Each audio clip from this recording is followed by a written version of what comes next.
بدايه مبشره ليستروب مع النادي الاهلي. عمل مباراه قويه جدا جدا، بيعمل تشكيله قويه وبيعمل تغييرات رائعه، كل حاجه حلوه عملها يستروب في هذه المباراه. طبعا بتنتهي المباراه بفوز النادي الاهلي 1-0 على ايجل نوار الرواندي، وكمان المباراه ديت على ارض ايجل نوار. طبعا كده النادي الاهلي لو تعادل المباراه القادمه في استاد القاهره، المباراه هتكون يوم السبت القادم يوم 25 اكتوبر. لو الاهلي تعادل في هذه المباراه سيصعد الى دور ال 16، والاهلي برضه لو فاز سيصعد الى دور ال 16. ففوز النادي الاهلي على ايجل نوار على ارضهم ده بيرفع النادي الاهلي انه يصعد لدور ال 16. طبعا يستروب عمل مباراه قويه جدا جدا وعمل تشكيله رائعه. بصراحه عجبتني التشكيله بتاعت يستروب، عمل مباراه قويه جدا جدا ومباراه مهمه. كانت بدايه حلوه، يعني المدرب بادئ معاك بالفوز، فديت بدايه حلوه جدا جدا بيعملها يستروب. المباراه طبعا الهدف الوحيد اللي بيسجله محمد هاني. طبعا محمد علي بن رمضان بيعمل اداء عالمي في هذه المباراه، فمحمد علي بن رمضان لاعب كبير جدا جدا ومن اهم اللاعيبه في النادي الاهلي. كل لاعيبه النادي الاهلي في هذه المباراه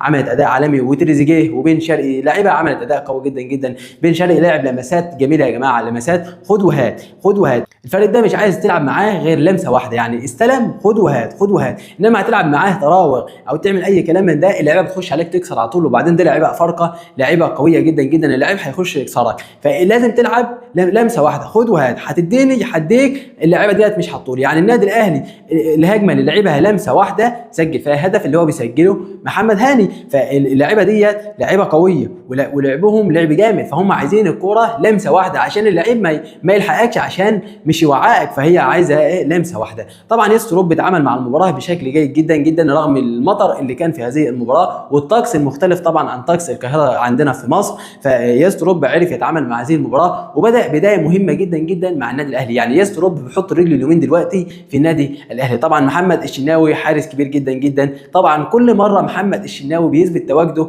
وبيثبت انه الحارس رقم واحد في النادي الاهلي. في كل مباراه بيلعبها محمد الشناوي بيعمل فيها اداء قوي جدا جدا. عندنا برضه ياسين مرعي. ياسين مرعي لاعب كبير ولاعب مهم ولاعب مضحي، لاعب حلو قوي قوي ياسين مرعي ده. والعالمي بقى محمد علي بن رمضان. عمرك شفت لاعب بيقف على الكوره كده على الخط يقف يستعيد قوته البدنيه ويرجع يلعب والماتش شغال؟ انت متخيل معايا محمد علي بن رمضان لاعب وصل لايه؟ لاعب حريف يا جماعه، لاعب وصل لدرجه كبيره جدا جدا. يعني هو بيقف ياخد يستعيد القوه البدنيه بتاعته ويرجع يلعب، وده كله امتى؟ والمباراه شغاله. يعني انت متخيل معايا فيه تناغم كبير جدا جدا بينه وبين مروان عطيه. مروان عطيه اكتر حاجه بتعجبني في مروان عطيه انه بيلعب الكره لمسه واحده. مروان عطيه ما بيوقفش على الكوره، وده حاجه جميله جدا جدا. انت كلاعب في نص الملعب ما ينفعش تقف على الكوره، ده بيأثر عليك وبيعرضك للخطر والكوره ممكن تتقطع منك. فمروان عطيه بيلعب لمسه واحده ما بيوقفش على الكوره، دي اكتر حاجه عجباني في مروان عطيه. فيه تناغم كبير جدا جدا بينه وبين محمد علي بن رمضان.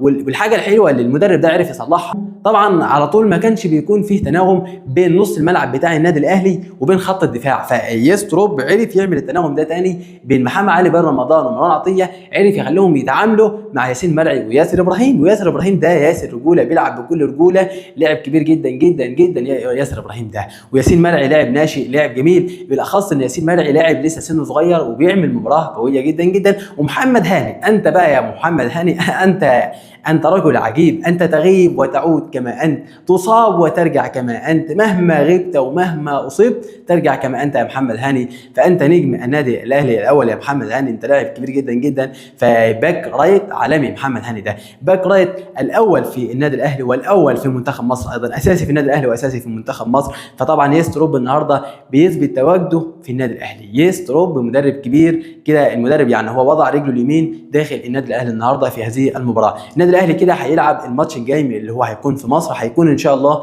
يوم السبت القادم يوم 25 اكتوبر. المباراه ديت مباراه قويه جدا جدا، المباراه هتكون في تمام الساعه 8، وده الوقت المناسب بالنسبه للنادي الاهلي. طقس هيكون الطقس كويس جدا طبعا عندنا في القاهره. فيستروب مدرب حلو ومدرب ان شاء الله هنشوف منه اداء قوي جدا جدا مع النادي الاهلي. فيستروب مدرب جميل وعمل تشكيله حلوه. يعني انا هقول لك على حاجه، يستروب التشكيله اللي عملها ديت انا ذات نفسي توقعتها قبله، وحتى انا كنت نزلتها، لو انت متابعني هتشوفها. انا ذات نفسي توقعتها قبله ونزلتها، عامل لها فيديو ونزلتها. تعالوا معايا نشوف التشكيله اللي انا كنت متوقعها. والله التشكيله هي نفس اللي يستروب بدأ بيها مع النادي الاهلي. تعالوا بقى نروح نشوف التشكيله دي. التشكيله اللي لازم يستروب يلعب بيها مع النادي الاهلي، هنبدا على طول على التشكيله. قبل ما نبدا اعمل لي اشتراك ولايك. اولا عندنا في حراسه المرمى لازم نلعب بمحمد الشناوي، احنا عندنا محمد الشناوي ومصطفى شبير، لكن محمد الشناوي هو اللي ظهر في الفتره الاخيره وهو اللي ينفع يكون في حراسه المرمى في الفتره دي، لان هو اكتر لاعب ظاهر في الفتره الاخيره. هنروح على طول عندنا في الباك يمين، عندنا طبعا ما فيش غيره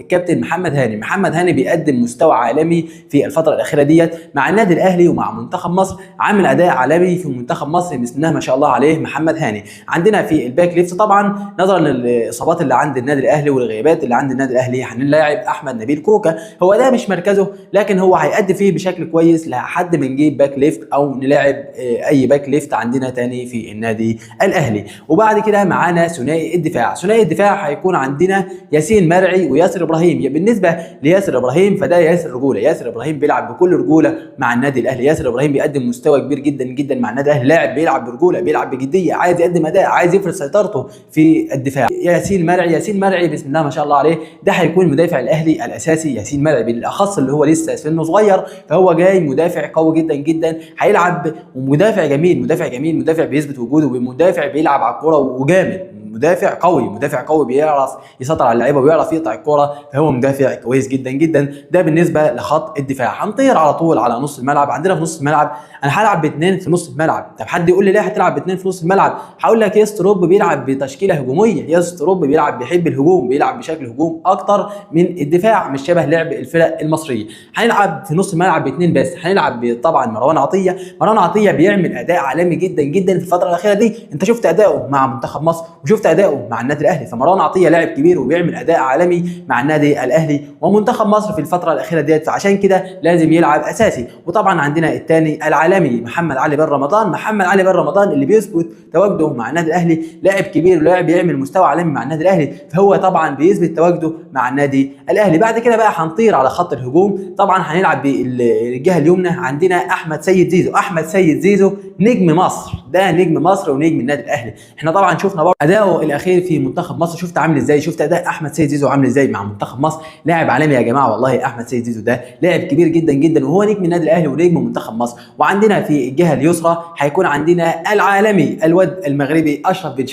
بن شرقي عالمي يا جماعه، رسام. اشرف بن شرقي اكتر لاعب انا بتمتع اما يلمس الكره في النادي الاهلي، لاعب بيلمس الكره لمسه سحريه عالميه، الكره ما بتضيعش منه في الفاضي، بيعرف يستعمل الكره صح، يستلم الكره يعرف يسلمها صح، بيراوغ وبيلعب وبيسلم الكره، كره مرتاحه، كره عالميه، لاعب رسام، لاعب بيعرف يلعب اشرف بن شرقي ده.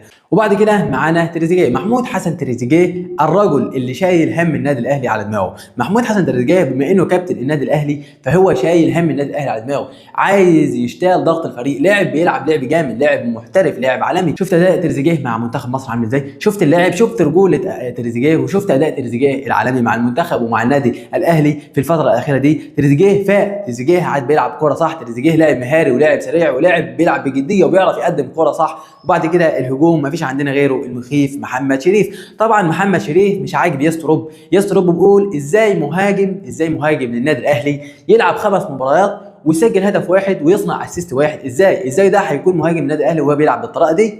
ده فهو يستروب مش عاجبه محمد شريف خالص، يعني هو عايز يشوف مهاجم غير محمد شريف لان محمد شريف مش عاجبه. دي كانت التشكيله اللي انا توقعتها بالظبط، هي انا لما جيت وشفت التشكيله بعد ما النادي الاهلي نزلها انا استغربت، قلت في ايه يا جماعه، انا توقعتها هي بالظبط. فمبروك للنادي الاهلي الفوز، وهارد لك لفريق ايجل النوار الرواندي، ومبروك ليستروب انه يضع رجله اليمين في النادي الاهلي. كده النادي الاهلي هيلعب ان شاء الله المباراه الجايه هتكون يوم السبت 25/10 ان شاء الله، هتكون في تمام الساعه 8 على استاد القاهره. لو تعادلنا في هذه المباراه سنصعد، ولو فزنا في هذه المباراه سنصعد. ومبروك للنادي الاهلي، وكان معكم السيد ابراهيم في كوره مع السيد.